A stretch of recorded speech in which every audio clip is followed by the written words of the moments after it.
안녕하세요, 코인킹 이진환 전문가입니다. 오늘은 터키 금융 불안과 어제 연준 부의장 지명자 인사청문회에 관련해서 말씀을 드리려고 합니다. 비트코인은 실물이 없고 가격 변동성이 크고 잦아 위험 자산이라는 말을 아직까지 하고 있습니다. 하루에 5에서 10% 오르내리는 것은 희귀한 일이 아닙니다. 그러나 반대로 비트코인의 변동성이 작게 느껴지는 국가들도 있습니다. 하이퍼 인플레이션이란 말 들어보셨나요? 바로 하이퍼 인플레이션을 겪는 베네수엘라를 비롯한 남미 국가들, 금융 시스템이 불안한 아프리카 국가들이 대표적입니다. 그런 국가 중에 엘사바도르도 있었는데요. 자국 통화가 없어 미 달러를 법정화폐로 사용하고 있어 미국의 영향력이 너무 크고 국민의 대다수가 가난하기 때문에 금융 서비스도 제대로 활용하지 못했던 국가입니다. 그래서 비트코인을 2021년 법정화폐로 채택을 했습니다. 이렇듯 주로 불안정한 경제 상황을 겪고 있는 나라들은 비트코인을 자국 법정화폐로 채택하고 있고 터키도 앞으로 그럴 가능성이 상당히 높아 보입니다. 법정화폐가 비트코인으로 체결이 된다. 우리가 CU를 가서 컵라면을 살 때 아저씨 리플 돼요? 저 리플 3개 돼요? 약간 이런 느낌 아니에요?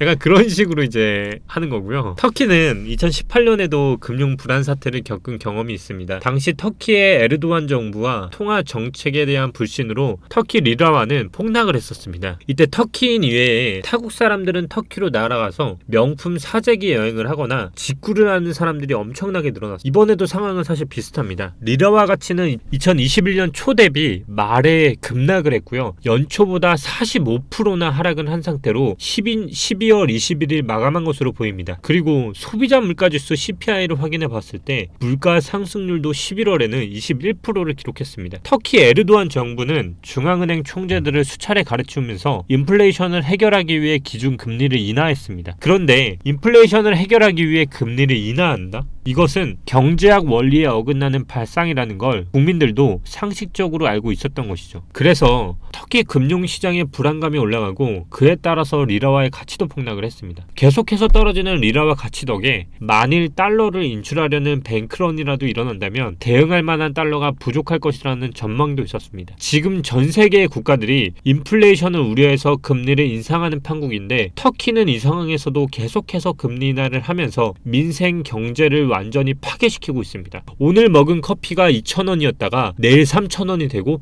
모레 4,000원이 된다면 어느 누가 국가 경제를 신임할 수 있을까요? 우리가 먹는 신라면이 오늘 1,000원인데 내일은 반 조각밖에 못 먹고 내일은 그거보다 반을 쪼개서 먹는다면 한 젓가락밖에 못 먹는 겁니다. 이런 경제를 누가 신임할 수 있다는 거예요. 그래서 터키가 지난해부터 암호화폐를 결제 수단으로 금지를 했음에도 불구하고 터키인들은 인플레이션에 대한 해지 수단으로 그리고 불안한 경제 상황에 대한 대응책으로 비트코인을 매수하기 시작했는데요. 오히려 자국의 법정화폐보다 디지털 자산이 안전하다고 생각해서 눈을 돌린 것입니다. 지금 이 사진은요, 터키에서 지금 거래되는 비트코인의 가격입니다. 66만 리라부터 95만 리라까지 거래되는 금액인데요. 하나로 최저가가 5,800만원, 최고가가 8,400만원입니다. 지금 터키에서 겪는 공포심이 엄청난 것을 볼 수가 있습니다. 이들에게는요, 비트코인이 유일한 희망으로 작용하고 있고 2020년도에 더 많은 국가가 법정화폐로 비트코인을 사용할 예정이라고 합니다. 세계 최대의 재무설계 자문기업 드비어그룹, 암호화폐 거래소 비트맥스 CEO 등 비트코인 시장에서 잘 나가는 대표들은 항상 눈을 부릅뜨고 비트코인이 어떻게 사회에 확장되는지 지켜보기 때문에 아무래도 이런 소식에 누구보다 빠를 텐데요. 이 사람들이 2022년 올해 법정 화폐국이 더 늘어날 것이라고 말했습니다. 우리의 세계적인 통화수단으로 달러를 얘기하듯이 이제 그 많은 것들이 비트코인으로 법정 화폐국을 채택하는 나라가 많다고 합니다. 그간 많은 이야기가 나왔던 남미국 칠레, 브라질이 그 다음 법정 화폐를 채택하는 후보군이 아닐까 저는 예상해 봅니다. 통화정책이 불안정한 국가에서 비트코인을 그 개선책, 도피처로 고려하고 있는데 이 부분은 비트코인 가격 상승의 아주 긍정적인 부분이라고 생각을 합니다. 아무래도 사회로 더 녹아내리게 되면 지금 반감을 갖고 있는 사람들에게도 친숙하게 다가가게 될 것이고 어쩔 수 없이 받아들여야 하는 흐름으로 흘러갈 것이라 봅니다. 긴축 시기는 정말 조울증을 걸린 것처럼 급등락이 참 많은 것 같습니다. 장이 초반에는 생산자 물가지수가 예상 예상보다 좀 낮게 나오기도 했고, 또 괜찮다가 갑자기 브레이너드 부의장 지명자의 인사청문회 때문에 또 나스닥 비트코인이 급락을 했다면 연준 의장의 후보로 이름이 막 올라올 당시에 브레이너드가 비둘기파였기 때문에 지금과 같은 긴축 정책보다는 완화적 정책을 하지 않을까 했었는데요. 어제 새벽 브레이너드가 인사청문회에서 매파적 발언을 한 것이 굉장히 큰 타격을 줬습니다. 비둘기파의 대표인 브레이너드, 이놈이 비둘기 소리를 내지 않고 매의 소리를 내다니, 이건 정말 시장에서 충격적으로 받아들였다고 볼 수밖에 없는 거죠. 그도 그럴 것이 아주 강경하게 이 말을 했습니다. 지금 미국 인플레이션율이 지난 12월 7%였는데 2%까지 낮추겠다고 하니 시장은 당연히 충격을 받을 수밖에 없죠. 파월이 약간 느슨하게 가나 했더니 이렇게 뒤통수를 후려친 거죠. 비트코인이 그래서 어제 폭락을 했는데요. 한번 가격을 보면 무려 200만원 가격을 내렸습니다. 참 어려운 장인 것 같습니다. 그만큼 이러한 흐름을 토대로 1월에는 지속적으로 올랐다 내렸다 하면서 박스권 형성을 할 것 같고요. 방향성을 잡기가 참 어려운 1월이 될 것입니다. 그래도 이 가운데에서도 주도주는 분명히 있고요. 자금의 쏠림은 또 나올 수밖에 없습니다. 메디블록이 그랬고 오미세고가 그랬고요. 비트는 내렸지만서도 다른 것들은 오른 것처럼요. 단기적 충격은 분명히 있을 수 있어도 큰 사이클에서 우상향은 변하지 않습니다. 결국 비트는 우상향하게 될 것이라는 결론을 오늘도 저는 드렸습니다. 힘든 한 주가 오늘 벌써 금요일로 다가왔습니다. 오늘도 힘든 장이 예상되지만 다들 주말까지 제가 항시 대응해드리겠습니다. 구독자 여러분, 많은 정보 앞으로도 계속 전달해드리도록 하겠고 구독, 좋아요 부탁드리겠습니다. 그리고 영상 댓글에 보시면 현재 오픈톡방 관련해서 정말 나는 선물을 하고 싶었는데 박스권이나 숏, 롱에 대해서 정말 궁금했었는데 선물 시장이 아니라 선물 시장에 대해서 너무 궁금하셨던 분들은 현재 영상의 댓글을 보시면 오픈톡방 들어오는 방법에 대해서 나와 있습니다. 오늘도 이 관련 읽어보시고요. 관심 있으신 분들은 입장하시면 좋을 것 같습니다.